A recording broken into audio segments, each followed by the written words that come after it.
नमस्कार प्यारे भाइयों बहनों, कैसे हैं आप लोग। एमपी पुलिस कांस्टेबल के डीबी या डॉक्यूमेंट वेरिफिकेशन संबंधित मैंने 3 दिन पहले एक वीडियो रिकॉर्ड की थी और उस वीडियो में मैंने आपको बताया था कि भाई आप समय रहते अपने इन दस्तावेजों में जो है सुधार कर लें अगर कोई कमी है तो, क्योंकि जब आप जाएंगे फिजिकल के लिए तो सबसे पहले आपका डॉक्यूमेंट वेरिफिकेशन ही होगा और उस डॉक्यूमेंट वेरिफिकेशन को क्वालिफाई करने के बाद ही आपको दौड़ने दिया जाएगा। अगर मान लो आपके डॉक्यूमेंट्स में कोई कमी निकल आती है तो हो सकता है वो आपको बाहर ही कर दें, अयोग्य घोषित कर दें, या फिर आपको थोड़ा सा समय दे दें कि 3 घंटे में आप ये करिए, 3 घंटे आपको फिराएं, 3 घंटे आपको रोक के रखें, आपको नए प्रिंट मंगाने पड़े, कुछ परेशान होना पड़े। उस समय आपका जो है दिमाग जो है परेशानी में आ जाएगा और हो सकता है कि आप फिजिकल अपना बिगाड़ लें। इसलिए जरूरी क्या है कि हम उसको पहले से तैयार रखें। आज के इस वीडियो में मैं आपके कुछ और कमेंट्स लेना चाहता हूं, क्योंकि मुझे पता नहीं था उस समय पर कि ऐसी भी समस्याएं हो सकती हैं। तो आपके कुछ कमेंट्स में लेना चाहता हूं, जैसे कि मनोज ठाकुर जी का एक कमेंट है। क्या कहते हैं कि भैया विवाह प्रमाण पत्र तो नहीं है लेकिन बच्चे 0 हैं और बहुत से जानकार बताते हैं कि विवाह प्रमाण पत्र ज्वाइनिंग के टाइम लगता है, अभी नहीं लगेगा। कुछ पक्का बताइए आप, क्योंकि उसके बनने की प्रक्रिया थोड़ी टेढ़ी है और अब समय भी नहीं है।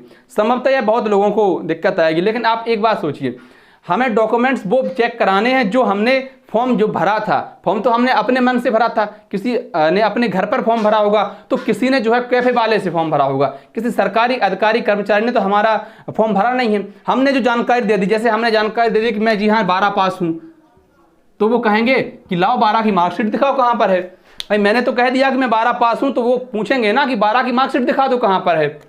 मैंने कह दिया कि मैं तो जो है ग्रेजुएट हूँ, मैं BA किए हूँ या MA किए, तो वो कहेंगे भाई MA की मार्कशीट दिखाओ कहाँ पर है।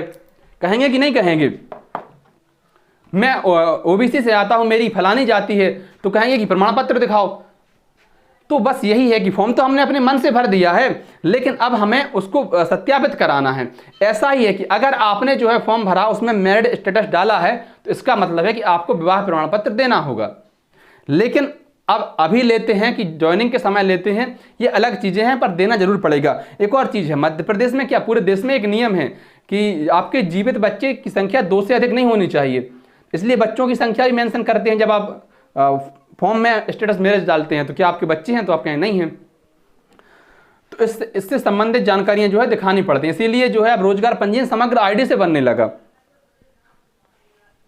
अमित सोलंकी जी कहते हैं कि सर जी फॉर्म भरते समय 10वीं मार्कशीट का रोल नंबर मिस्टेक हो गया है, प्लीज बताइए, कोई समस्या तो नहीं है, रिप्लाई जरूर करिएगा प्लीज। तो देखिए अमित भैया, ऐसा है कि गलती से आपसे गलती हो गई है, ठीक है, आपका रोल नंबर जो है गलत लिख गया है। तो मेरे विचार में आपको जो है एक शपथ पत्र बनवाना होगा। आप वकील से सलाह लीजिए और आप कहें कि हमारा जो है गलती से गलती हुई है, हम फर्जी नहीं है। क्या बनवाना पड़ेगा आपको? आप जो है एक शपथ पत्र बनवा लीजिए।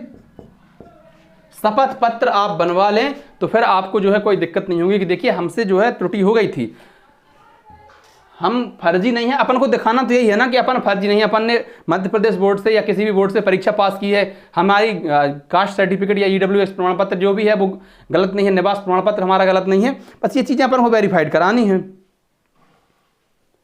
रोहित शर्मा जी कहते हैं कि 10th की मार्कशीट बस है, प्रमाण पत्र नहीं है, कोई दिक्कत तो नहीं होगी।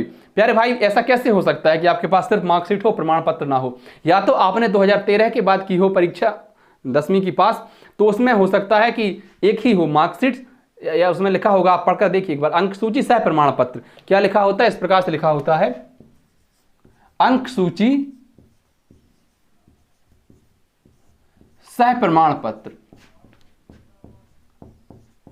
अंक सूची सह प्रमाण पत्र इसमें लिखा होता है। तो आप एक बार इसकी पुष्टि कर लीजिए कि क्या यही लिखा है। और अगर आपने 2013 की संभवतः पहले की होगी तो जो है उसमें ये लिखा होगा कि अंक सूची अलग होगी और मार्क्स प्रमाण पत्र जो है वो अलग होगा। दोनों चीजें अलग अलग होगी, 10वीं की भी 12वीं की भी। एक भैया हैं जो कहते हैं कि निवास ओल्ड है मेरे ही नाम का, डिजिटल बनवाना जरूरी तो नहीं है? डिजिटल बनवाना बहुत जरूरी है, क्योंकि पहले भी कई डॉक्यूमेंट्स वेरिफिकेशन हुए हैं जिसमें डिजिटल ही प्रमाण पत्र मांगे गए हैं।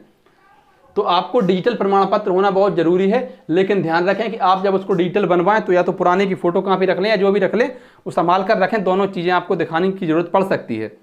एक और भैया हैं जो कहते हैं कि सर मेरे फॉर्म में डिस्ट्रिक्ट रॉन्ग भर दिया है, क्या किया जाए प्लीज सर कुछ बताएं। तो जिला गलत भर दिया, तो भाई इसके लिए मैं क्या समस्या बता सकता हूँ? आपने तो पूरा ही गड़बड़ कर दिया। देख लीजिए अब जो भी, वैसी समस्या आती तो नहीं है, लेकिन समाधान भी होगा समस्या है तो। रोजगार पंजीयन ओल्ड एक्सपायर्ड हो गया है, न्यू बनेगा, कोई दिक्कत तो नहीं होगी। देखो भाई, रोजगार पंजीयन उन्होंने कहा है कि जीवित रोजगार पंजीयन होना चाहिए। क्या मांगा है उन्होंने? जीवित रोजगार पंजीयन मांगा है। इसका मतलब ये नहीं है कि वो सांस लेता हो, उसकी हार्ट बीट चलती हो, जो है खाता पीता हो, बोलता हो, नहीं भाई, यह सिर्फ जो है अपनी एक्सपायरी डेट के अंदर हो, एक्सपायरी डेट इसकी समाप्त ना हुई हो, तो वो जीवित रोजगार पंजीयन हो गया। नया पुराना दोनों लेकर जाइए, कोई दिक्कत नहीं है। अब जिन अभ्यर्थियों का पुराना भी खो गया है, हो सकता है उनको नया बनवा लिया, पुराना नहीं मिल रहा जो फॉर्म में भरा था, तो भी आपको कोई बहुत बड़ा इसमें नहीं है। कई जगह पर पुराना भी देखा गया है, कई जगहों पर नहीं देखा गया है पिछली कई भर्तियों में। बहुत सारे अभ्यर्थियों ने यह कहा, जब मैंने पिछली वीडियो में यह कहा कि भाई आपको जो है पुराना लिखित परीक्षा का एडमिट कार्ड भी लेकर जाना है, मैंने कहा कि आपको लिखित परीक्षा का एडमिट कार्ड साथ में लेकर जाना है, तो बहुत सारे भाइयों बहनों ने यह कहा कि लिखित परीक्षा का एडमिट कार्ड हम कहां से लाएंगे? तो लिखित परीक्षा के एडमिट कार्ड को लेकर आपको बिल्कुल भी परेशान होने की जरूरत नहीं है, क्योंकि लिखित परीक्षा का एडमिट कार्ड आप 2 मिनट में अपने आप से निकाल सकते हैं, वो तो वेबसाइट पर अवेलेबल है। जैसे ही आप ESB की वेबसाइट खोलेंगे, आपको ऊपर एक ऑप्शन देखिएगा, प्रवेश पत्र, इंग्लिश में खोलेंगे तो एडमिट कार्ड, उस पर क्लिक करिए, अपनी परीक्षा सेलेक्ट करिए, और जैसे आपने पहले एडमिट कार्ड निकाला था जिस प्रोसेस के तहत, जैसे रजिस्ट्रेशन नंबर डाला और डेट ऑफ बर्थ डाली और माता जी के नाम के पता नहीं 2 अक्षर डालने थे और अपने आधार कार्ड के पीछे के 4 अक्षर, ऐसा कुछ डालना था, तो यही प्रोसेस अभी भी डाल दीजिए और आपका एडमिट कार्ड जो है निकल आएगा। तो एडमिट कार्ड को लेकर बिल्कुल भी परेशान ना हो। के जी कहते हैं कि भैया मेरी इंजीनियरिंग की फाइनल मार्कशीट नहीं आई है, लेकिन इंटरनेट वाली मार्कशीट आ गई है, तो क्या चल जाएगी? मेरा GD में भी हुआ है और बाकी पूरे सेमेस्टर की मार्कशीट। देखो भाई, ऐसा है कि इंजीनियरिंग की मार्कशीट का कोई लेना देना नहीं है इससे। आपका GD में हुआ है, 10वीं पास इसमें योग्यता मानी गई थी, तो कम से कम आप जो है 10वीं की मार्कशीट लेकर जाइए। अब इंजीनियरिंग आपके पास है तो बहुत अच्छी बात है, नहीं है तो इससे कोई फर्क नहीं पड़ता है। 12वीं की मार्कशीट भी ना हो तो कोई फर्क नहीं पड़ता है, लेकिन योग्यताएं अपनी जितनी होती हैं वो दिखा देते हैं, उसमें कोई बुराई थोड़ी है, लेकिन वैसे बहुत ज़्यादा इसका कोई मतलब नहीं है। और ये भी नहीं है कि आप जब प्रमोशन, अगर आपने इंजीनियरिंग की हो तो आपको प्रमोशन जल्दी मिल जाएगा, नहीं, ऐसा कुछ नहीं है। तो इसको लेकर आप बिल्कुल परेशान ना हो, बिल्कुल चिंतित ना हो।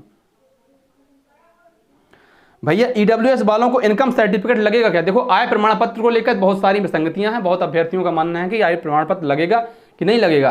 तो देखो प्यारे भाइयों बहनों, आय प्रमाण पत्र का ऐसा होता है कि किसी का आय प्रमाण पत्र नहीं लगता है डॉक्यूमेंट वेरिफिकेशन में, लेकिन अगर आप यात्रा भत्ता चाहते हैं, आप चाहते हैं कि हम गए हैं और वापस आए हैं, इसका किराया हमें पुलिस विभाग दे, पुलिस विभाग कहती है ठीक है हम दे देंगे, तो आप अपना आय प्रमाण पत्र दीजिए, आप जो है अपना बैंक पासबुक दीजिए और बाकी सारे डॉक्यूमेंट्स भी दीजिए, तो आपको यात्रा का भत्ता दे दिया जाएगा 2nd क्लास का, और टिकट भी देना पड़ेगा आपको एक तरफ का, है ना।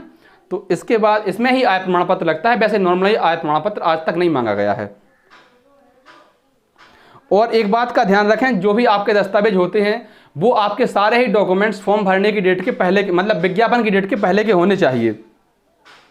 तो यह आप लोगों के कुछ बेसिक से सवाल थे और इनको लेकर बहुत सारे अभ्यर्थी चिंतित भी थे। चिंतित होना भी चाहिए, जो अभ्यर्थी सीरियस हैं वो यही चाहते हैं किसी प्रकार की कोई गलती ना हो। घबराइए नहीं, बिल्कुल टेंशन मत लीजिए, कोई समस्या नहीं आने देंगे आपको, बशर्ते आप फर्जी इंसान ना हो। धन्यवाद प्यारे साथियों। वीडियो आपको अच्छी लगी हो तो वीडियो को लाइक कर दें, अपने अन्य साथियों तक साझा कर दें, और अगर आप चैनल पर नए हैं तो हाथ जोड़कर निवेदन है अपने इस छोटे भाई के चैनल को सब्सक्राइब जरूर कर दें। बहुत बहुत आभार, बहुत बहुत धन्यवाद। जय हिंद।